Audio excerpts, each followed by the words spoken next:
their status of what they did while they were in changes what they get. It's bonkers. Let me ask you a question, and this is getting into a little bit on stuff that we're not focusing on Run for away from it. this event, but it really kind of makes me wonder. Hearing stories like that, is there really a surprise that we're down to 1% people joining the military? Because you know what? These kids are watching mom and dad get screwed, and they're like, why in the hell would I go and sign my life away for this? Well, there's good reason. There's good reason out there, and there's some of that good reason is the benefits that you do get as long as you do what's necessary. Because my brother still got the educational benefits, he still got the other things. He got his GI Bill, he helped his son through school, all of those other things. There might be small things that don't benefit and don't go there, but there's a lot of other benefits that you get from the education, the camaraderie, the network that you get to be a part of. All of those things, and learning what it is to serve, be a part of something bigger and greater than you. Those are important things that the next generations coming up that want to sign up and sign their life on the same check that we did is a great and a true honor to be a part of those organizations. Yeah, see, this I think one of the questions why I asked this is because you know what, there is no way. There is absolutely not a good way in the world that we can.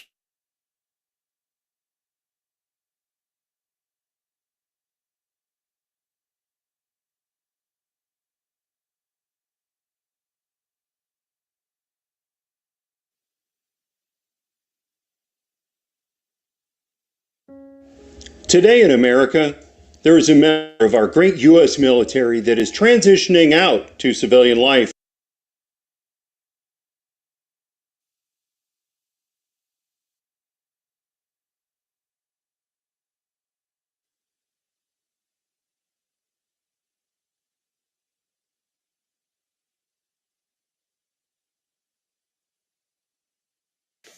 With a mission for Healthy Heroes, our goal is to talk alternatives, talk personal preference, talk about success. What works for you isn't always going to work for others. We ask you to join us if any of these sound familiar. Do you run activity programs? Activities like art therapy, music therapy, animal assisted therapy, outdoor adventure programs, sports and fitness programs, gardening, and horticulture programs. These programs have been proven to reduce stress and anxiety. On veterans' feet. You're not out there right now trying to get them toilet paper. You're doing what you do and what you specialize in. My specialization is making the connections, creating that economic synergy, getting them to be able to survive and have that economic thrive. And then bringing another organization in that focuses and specializes on mental health and PTSD, like I have and have gone through, the depression, the suicide attempts, the anger, the anxiety. All of those things are holes that we fight through. And we also feel that when we start going down these paths, that we did something wrong. We did something wrong. We caused this. We have to try to fix this. And then we go looking, and there's so much information, Zach. It's overload on us. Because I searched for decades for information to be able to help me get to where I am today. The VA didn't direct me.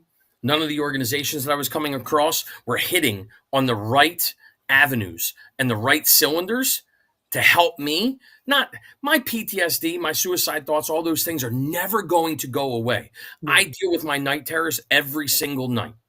I deal with my anxiety every single day, Zach. But is it to the point to where it is completely ruining my life every moment? No. Is it debilitating? Yes. Do I wind up in the house doing things like this through the screen because I can't take being outside around other people? Absolutely. It is something that happens. And it is something that keeps me from getting out there 24 hours a day, 7 days a week, being able to work a regular job like every other person can, because I can't take the non-acknowledgement of correct authority. That's what we learn, and having somebody out there that doesn't truly care about you, but then tries to direct you in a way that they feel is best for them. That's not what I was looking for. I couldn't do it. I couldn't handle it. So for 7 years after getting injured, I laid in bed. My depression, my anxiety, my world crumbled around me. And the only two things that kept me going was my wife, who gave everything to me to take care of me, bathe me, clothe me, help me, feed me, push me to my appointments, everything like that, and raise a child at the same time. She's the blessing God put on earth for me.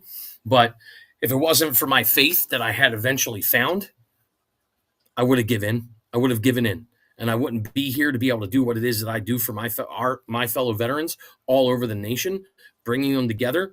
One of the most beautiful things that's happened through Veteran Biz Connect for me is meeting the other veteran business owners and the organizations out there that truly want to help and truly have specializations, and us veterans coming together and realizing that if we work together, we can change the way veteran services are provided up and down this East Coast that I live on. And we're going to make that change. There's a group of us that are coming together in March that are going to make a change. Not that we're going to talk about making a change. We are going to make the changes that are needed, that we see as veterans that have transitioned and gone through these services and seen the flaws.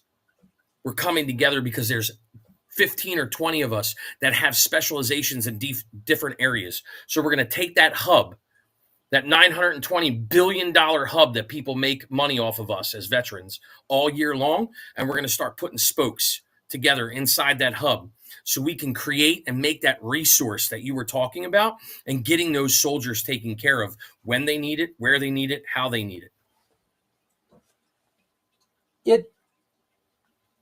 Like I said, I'm excited because that's not talk. There's a plan in action. We can all talk a good game. Everybody can talk a good game. Hell, that's how a lot of people get swindled, is because someone talks a good game. We need more people who are willing to stand up and say, you know what, I am sick and tired of talking. What do we need to do? That's right. And that's how it all started, Zach. Your exact words is how it started. Somebody looked at me and said, Tom, that's a great idea. What are you doing about it? What do you mean, what am I doing about it? I just told you what I'm going to do about it. Okay, you told me, but did you take action yet?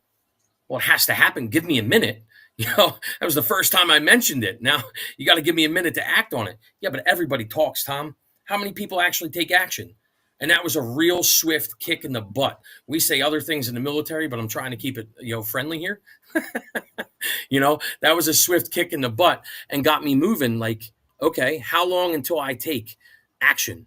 So I took instant action. And the next person I talked to that mentioned anything along those lines, or they told me the exact services that they provided, I said, what are you doing to make sure that your specialization is the best thing that you can do? And then we started coming together. And that's what happens.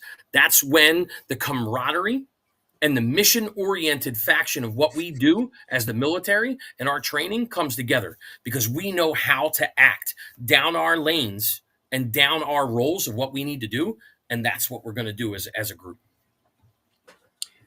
I'm going to play a little bit of a dangerous game here with you. I want to ask you a question, and you are succinctly a great person to ask this question.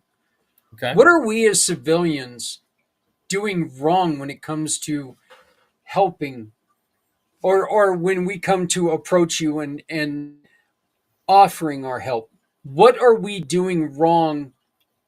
Where is the disconnect? And what do we need to do better when we say, you know what, we want to help? What do we have to do to prove that? So, a dangerous game, I wouldn't call it dangerous game. Putting my foot in my mouth is a possibility here, but I don't call everybody that I come across a civilian. I come across as somebody that, you are not a civilian. You're not walking around with your eyes closed, blinders on, not seeing what's going on. You're not a civilian. You're somebody who cares, and you're a community member. That's the difference. What you're talking about, community pay it forward, that's you. You're a community member. You might not have the distinction of what you talked about as a DD 214 and been a soldier, but you're a community member of the veteran community that wants to be out there and perpetuate us getting to where we need to be. So that's the difference right there. Being a blinded civilian that walks around and doesn't want to acknowledge what's going on, acknowledge what we go through, tell us that, well, you guys get enough benefits, you don't need anything. That's the issue. That's the problem. Stuff like that. But the people that truly want to help like you're doing it. I can't explain it to people better than telling them Zach's doing it. Zach's doing exactly what we need, exactly how it's different by getting out there, making a difference, and offering, not telling me what to do, not telling me, Tom, I'm here to help you and you're going to do what I tell you to. No, you're not. You don't have no rank, right, or rule over me. You're not going to tell me what to do, but you offer it. You lay it at my feet. And say, you gave me, when we had our conversation, Zach, you didn't tell me, Tom, this is what I need you to do, or this is what's going to happen. You told me your story. You told me what you went through and why you wanted to help me. What you did that gave you the feeling of doing something right when you were with my fellow veterans and the community around us by being a rider, by doing what you wanted to, by recovering from what you've gone through and worrying about us because of what you went through. You understood what I went through when I described what I went through. When I told you my story, you were like, wow, that resonates so deeply with me. And that's the difference. That's where they have to make the connection. The unfair advantage that me and another veteran has is we instantly already have that connection. That's why we started Veteran Biz Connect, because we surveyed more than 3,500 people that we worked with. And the one commonality that we found was that they refused to go to professional networking events because they were nervous and they were scared. 2, 1, they had no icebreaker that they knew of that could get them past the feeling like I had. I'm walking in there as a grunt. All I did is put rounds down range. This guy's an executive wearing a fancy suit. What's he going to think of me when I walk in other than thank you for your service? So when we created Veteran Biz Connect, the CEO and founder, Don Martin, talked with Darwin Larson, and they came up with the figures of we need to have that third tier commonality, not just a second tier that we're human and we all have a business, but the third tier commonality works the best is we can walk into a VFW, American Legion, a DAV, some organization like that, and we instantly have a connection. I feel safe. I was just at the VFW earlier dropping stuff off for my local VFW, and I walked in and everybody at the bar was like, hey, brother, how are you? They didn't know who I was. Yeah. I was at least 25 years younger than everybody that was sitting at that bar. But they all said, hi, brother, how are you? I said, hey, sisters and brothers, how are you? God bless. Have a great night. We had that commonality. So doing Veteran Biz Connect in those locations gives us the sense of, I don't have to worry about anything. That's a brother. That's a sister. It doesn't matter what business they own. Being tied into the VFW as an auxiliary member, when I rode with the Warriors, I know exactly what you were talking about. It was really kind of funny. Once I was sitting there with my president and my VP, we were having breakfast after a Veterans Day ride, and somebody came up to me and shook my hand and went to go and say thank you for your service, and I immediately shut him down. I was like, I ride under my grandfather's flags. That's exactly what I would say. I would say that to everybody. They both looked at me and they were and they both kind of had the same question. You could tell it was like, we've always wondered what auxiliary members say. And it was kind of neat being able to tell them. So they were like, you handled that so smoothly. It was just like there was no confrontation. There was no, you didn't try to play it off like you're better than anything, or you just, I ride under my grandfather's flags. Right. I did. It's great. So, and that's a beautiful thing. And, I love I love the VFWs. I loved being able to sit there and have conversations. It is kind of sad that seeing that they're kind of falling out of, they're kind of falling off a little bit as the people are getting older, because the newer crowd is not really much of, they're not wanting to just sit around, drink, and talk anymore. This is more of a dangerous game than the last one that you played. When you're Ah, talking about this, you're talking about my brothers and sisters, and I can really stick my right in my mouth with going down this path. But you're correct, Zach, because I am that next generation. My mhm. grandfather, my father's generation, those guys, those were the ones that were sitting in there. Why did they? The safest way for me to go down this path is for me to ask you, Zach, why did they start these organizations? It was camaraderie. They wanted to be together. They wanted a place where they could go and not be bullied about who they are or questioned about what they did. That is it right there. You touched on it. You hit it right there. They needed a place because they were not welcome. They were not welcome anywhere. They were frowned upon. They were treated bad. They were spit on when they came home. All those things that happened during Vietnam and all that stuff, that era. That's when this started because they needed somewhere to be able to come together to talk about their trauma, their drama, their stories, and have a drink and feel safe. That's where the American Legion came from. That's where the Vietnam Veterans of America came from. That's where the VFW came from to protect us, to bring us together. And then also, the American Legion and the VFW, there's nobody that does more for us and our legislative rights than those organizations, Zach. Absolutely. They're the Absolutely. biggest powerhouse in our corner, and my generation doesn't know it because all we did is see that's grandpop's place to go and have a beer. And it was. The Yeah. VFW that I was just at, the Billington Post, that was my grandfather's place to go. He worked there and was so dedicated there. And he got shot in that building protecting it from somebody that was trying to rob it decades ago. But, and I know that, remember it, have the paper clippings, all that stuff. But I don't go there because I don't drink. I'm 7 years sober. There's no reason for me to go in there and just have a beer. But I go for meetings.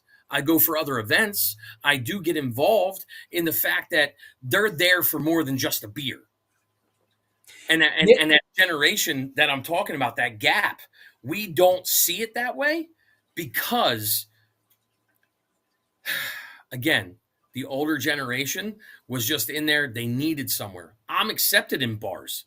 I was given so many beers and stuff because of my service and things that were outside of the VFW and other places. When people mentioned that I was, home from Iraq, that, I didn't need to go somewhere to hide to feel safe, and that's what all the younger generations now have, something that they didn't. But the information that they need to know is that if they don't start getting involved and they don't take action in being a part of it, it's going to go away in the fact that we're going to lose our biggest and best big brother. Yeah. And as a support system, the VFW and the American Legions are so important because yeah, their resources are very limited, but when a veteran falls down, they're there to help them stand back up. They're not going to take in they're not going to take and they're not going to make their life complete. That's No, not their job. Their we'll, job is to just maintain we'll life. use me. We'll use me as an example, Zach. I have a perfect example of the VFW. So when I got injured and wound up bedridden, I was so scared that I was going to lose everything because my bank account was going down fast. I had no money. And then when I got to the point before I started receiving the stuff that I needed, 6, 7 months before, my bank account was empty. I turned to a couple different organizations out there that I'm not going to mention, and they turned me away because I have all my limbs. They wouldn't help me. And I wasn't 90 days behind in all my bills yet. Okay. There was one organization, Pennsylvania Wounded Warrior Inc., okay, that literally was there to help me at any given moment that I needed it. But my local VFW post, the Billington post, stepped up and asked me to drop off my bills. They took care of 6 months worth of my bills because they asked me to do it. So I didn't need to burden Pennsylvania Wounded Warrior Inc.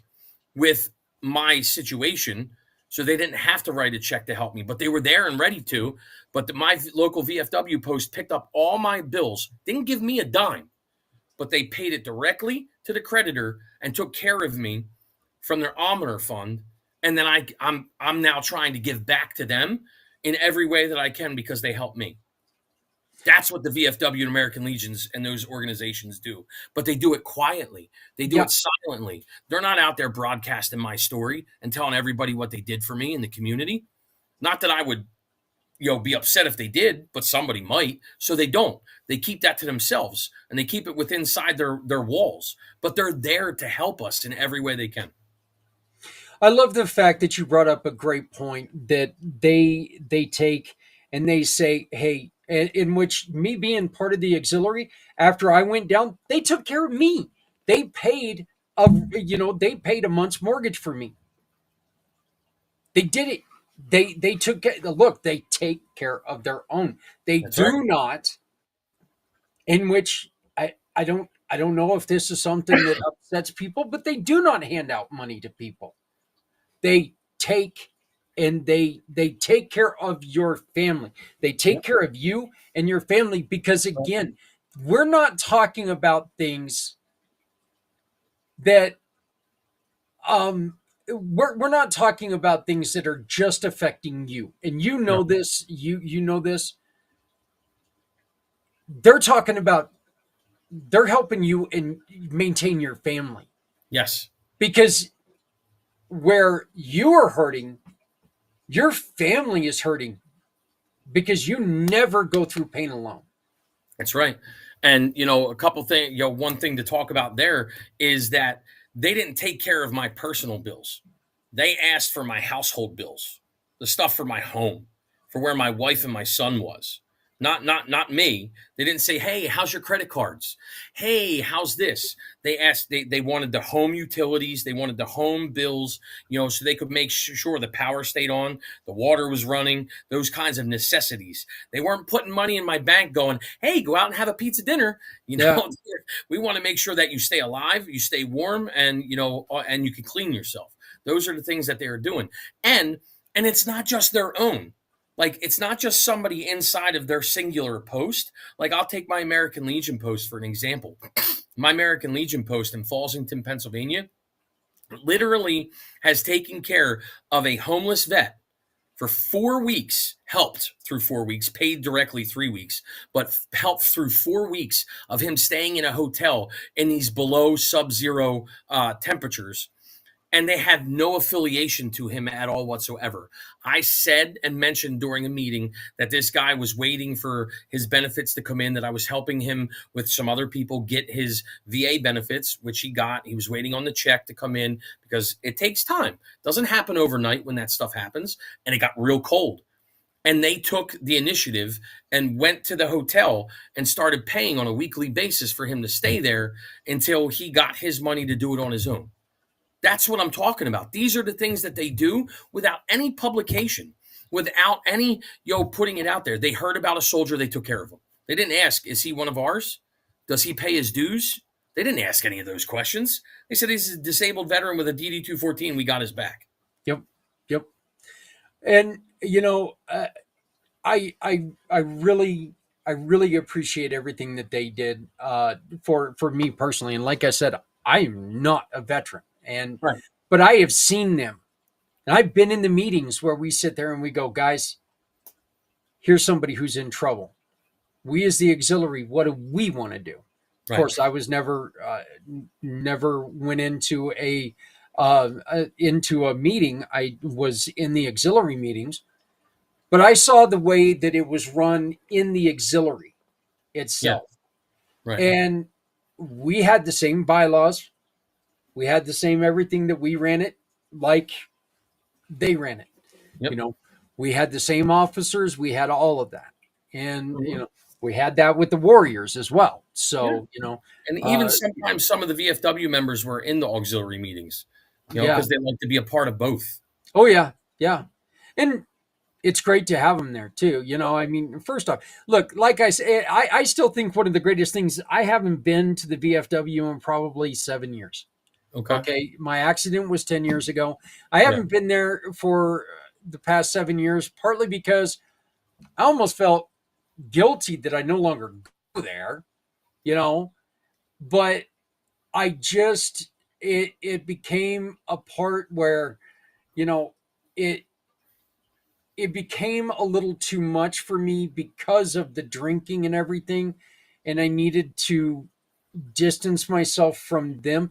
But every time I see one of them, any of them, outside the building, they Mhm. still treat me with the utmost respect, and I do my Yep. very best to do right back.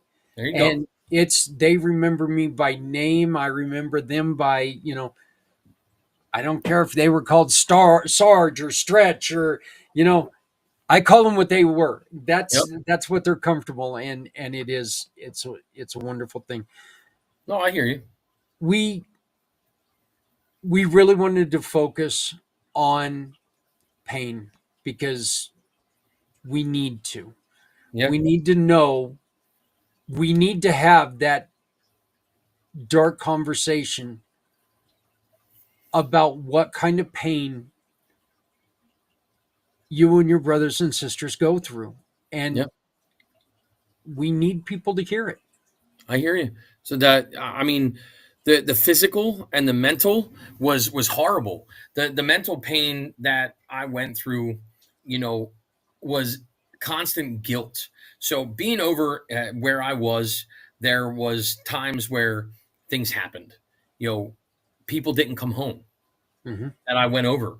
I literally took the place of another soldier being in the National Guard, in Pennsylvania. We had our unit left, and we had what was called fill-ins or refills, and we had to go. And I had just gotten home from airborne school and was told that, due to the fact that my father just had a triple bypass, I was put on the back of the list, blah, blah, blah, blah, blah, whatever. So I had somebody come up to me and talk to me and say, hey, listen, I just graduated from college. Well, I'm getting ready to in 2 weeks. I just got engaged. I got my whole life ahead. Listen, I'll go. I'll take your spot. I jumped on it, jumped in it, went and did my train up, did all I needed to do, got over there, boots on ground, did everything I needed to do. And don't you know, like a month and a half later, he showed up anyways because they needed more. He's there, didn't come home. Had his whole life ahead of him. Another soldier that I was supposed to go out on a mission, and take his spot for the day. And he came up last minute as I mounted the weapon up on the vehicle and said, I'm going. This is mine. I go with the commander. I'm his gunner, blah, blah, blah. I'm going. Okay, Sergeant. Roger that. Go back in, sit down, do what I'm doing, find another mission, take care of that mission. Lo and behold, over the radio, they got hit. He didn't make it. He didn't go home. Again, why me? Why am I still here and he's not?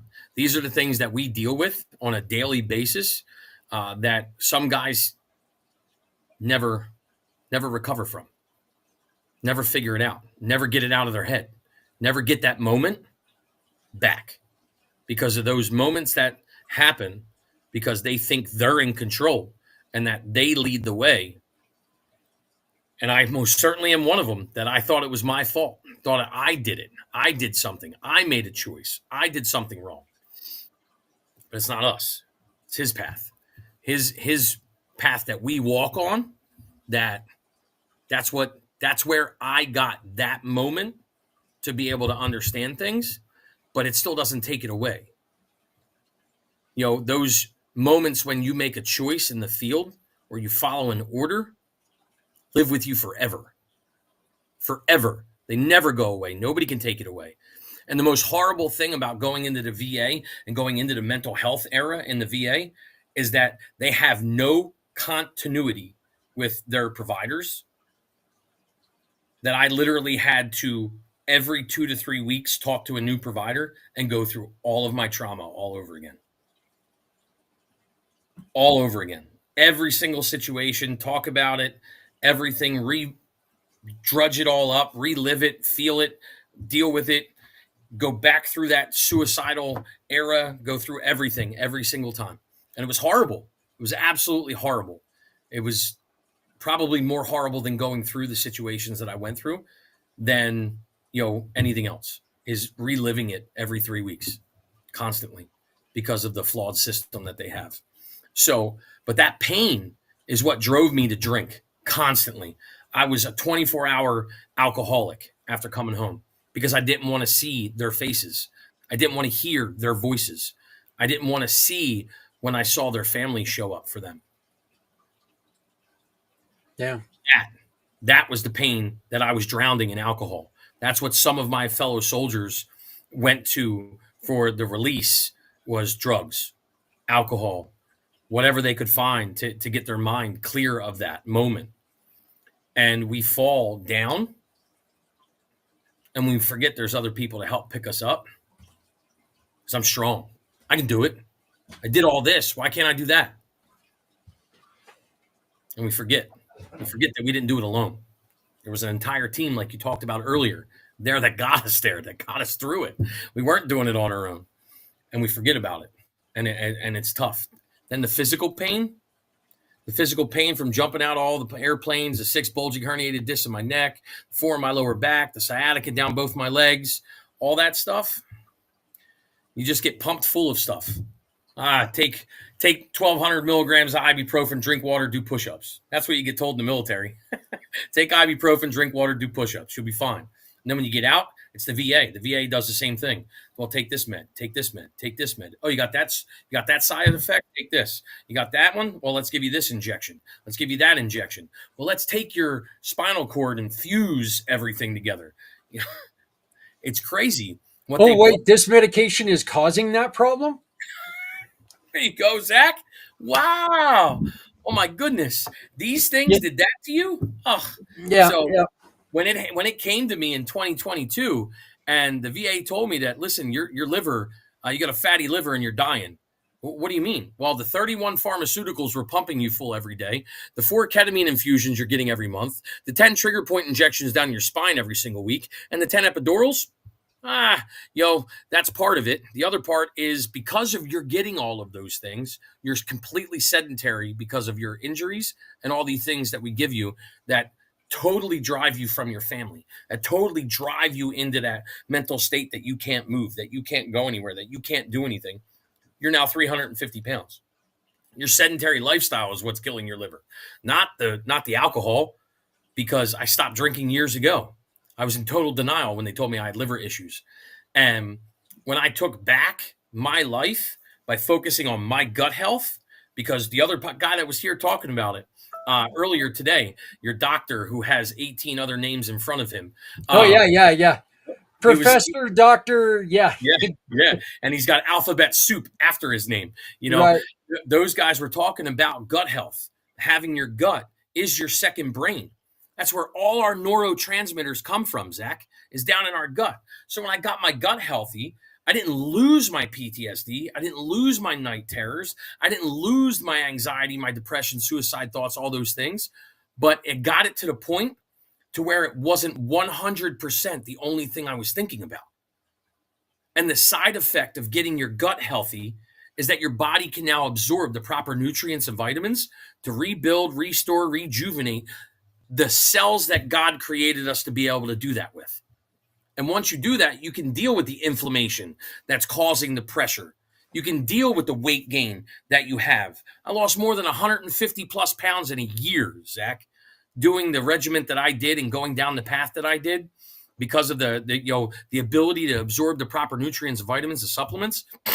It was amazing. It wasn't anything that the VA did. It wasn't anything that they provided, anything that they gave. It was what I had to find on my own because they gave me 6 to 8 months to change my lifestyle or I'd be dead before my son was 10 years old. I could not have that. I could not have that. It destroyed me when I lost my dad at 26. I wasn't going to do that to my son. I gave up smoking. I gave up alcohol. I wasn't giving up on him. Yep. I love that. I absolutely love that. Thomas, when the hell, in which I got to be honest with you, this is not. Yes, the VA is its own animal. We understand Yeah. that, but you know what? This is pulling into everything when it comes to medical treatments. I'm able to sit there and say, "Oh my God, this medication is causing this," because that's happened to me. I'm able to sit there and go, "You know what? I was called a drug seeker Right. because I went in for relief because I couldn't move my freaking neck." And they finally sent me into a pain management specialist who found out my neck was broken 3 years after the accident. We And have, see, the thing that kills me. Go ahead, yeah, Zach. Finish. yeah, I'm sorry. I we apologize. Go ahead. have to stop looking for these shortcuts out and finding what is going on. This, Yes. look, these insurance companies, hey, nobody wants to give away lots and lots of money. Nobody wants to do it, Right. okay? People are dying. And Yes. and even worse, people are becoming zombies is a terrible word, but it's true. And they just don't give a shit anymore because they hurt. Yes. Physically, And they do. mentally, emotionally, they hurt.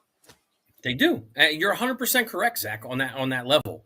And a lot of the listen. I'm not trying to say pharmaceuticals have no place or they're not good. Western medicine Absolutely. saves lives, Zach. We both know that. You and I both know that. We're not here to bash the pharmaceutical industry and tell you that everything is bad for you.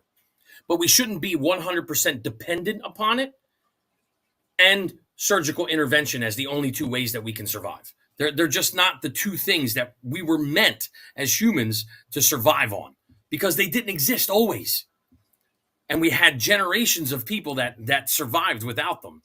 So the thing is that those other avenues that you can go down just they can't be monetized as well as the other ones can. So that's what I feel that why we go down that path so often, so quickly. But just like you said, you were told that you were a drug seeker. Do you know how many of us that get told and put on pain meds at the VA? We then get a letter added to our name.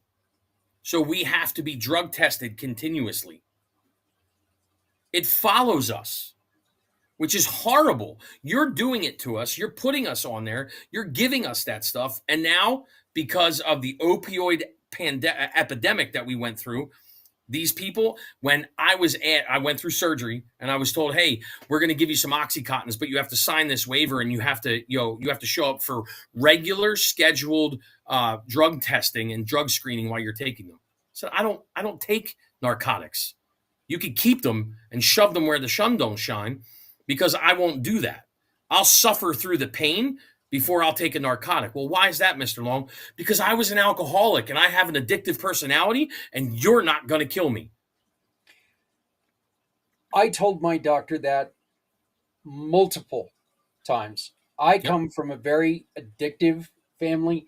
I've got an addictive personality. And now, 30 years later, I'm still on, oxy, what is it? Not oxy, I'm sorry, hydrocodone, acetaminophen, and tramadol. Okay. And unfortunately, right now, they got me. They got I me. got you. I got And you. they Listen, got me because you know what? Every damn time I go in to tell them something, they want to put me on something else. And something it's else. like, stop, fix it. Yep. I would Yep. much rather go through surgery, put my ass in a body cast for a couple weeks, whatever. When I get out, tell me I'm good. Right. Make sure I'm good. Right. But stop this BS on doing these little things. Let's get this fixed. Let's find what's wrong. Yeah. You know, when they went in to cut my shoulder open, the doctor said, told my wife right there in front of me, yeah, he's going to be out in about 35, 40 minutes. I guess I was under for like 3 hours as they were repairing the ripped cartilage and cutting the straps of my shoulder and doing all the other damage that.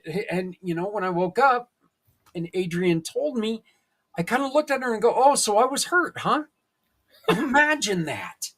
Imagine. Wow. Holy shit. If I would have only known there was something wrong. Right. I You would have know? told you if I would have Yeah. known.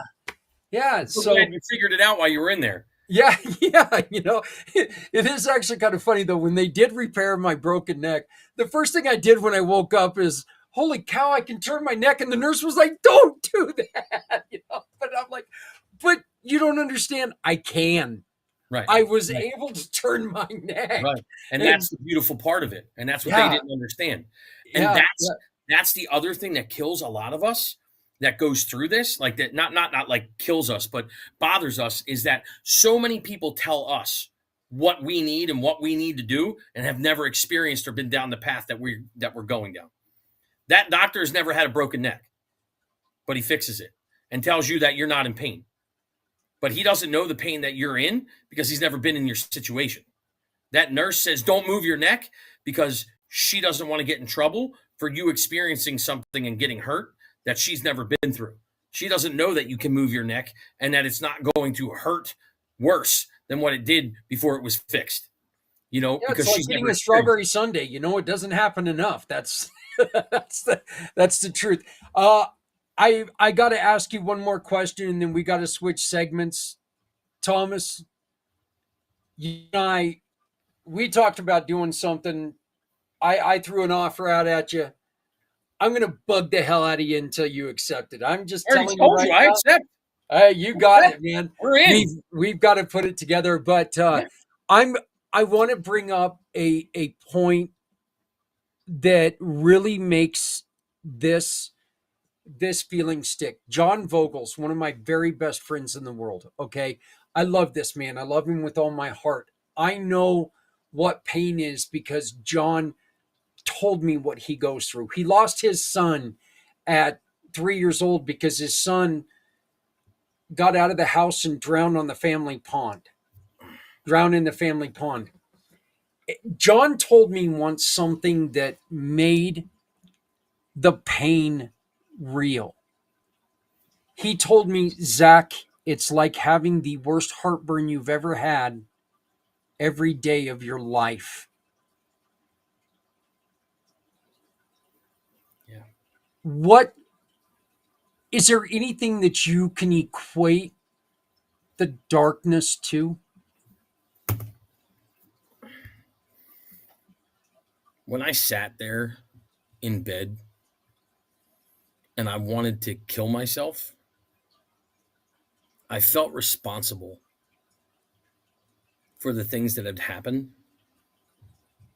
I remember what I did. Could I have done something different? That regret that you have sometimes when you make the wrong choice of what type of topping you wanted on your pizza, and times it by 1,000, because you don't know what you don't know until you know that you didn't know what was going to happen.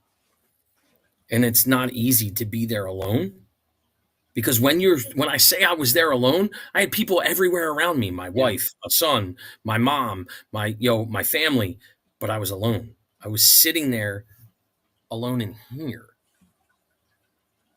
And it was all dark.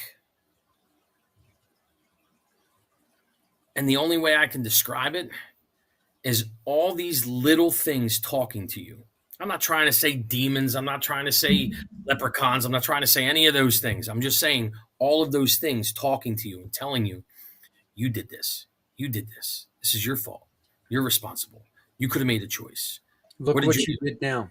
Yep. Look at what you did. Did you get out of bed today? Did you make a change? Did you make a difference? Did you yell at your wife? Did you yell at your son? Did you scream? Did you lose control? Did you do this? Did you do that? And it starts to compound.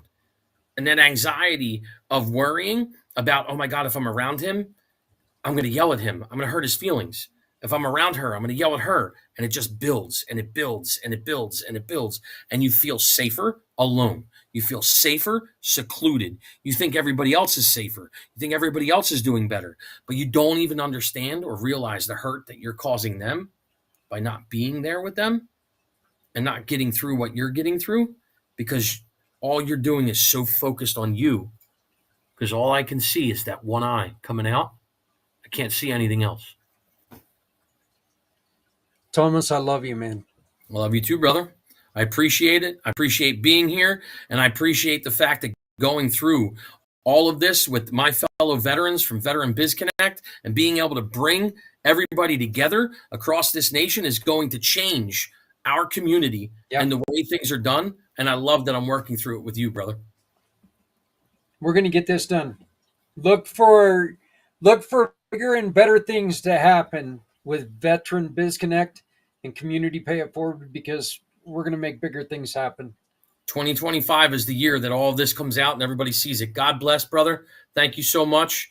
Continue doing what you're doing. And I hope to be on here again ASAP. I love you, man.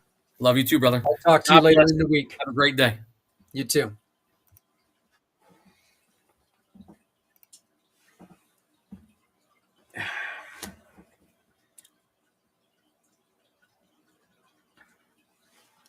You heard it.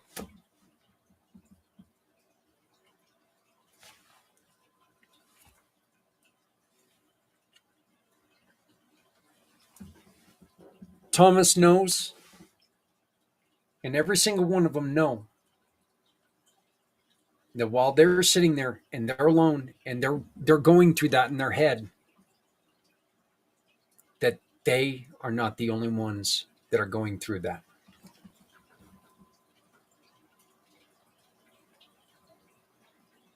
But all they can, like you said, all I can think of is you did this.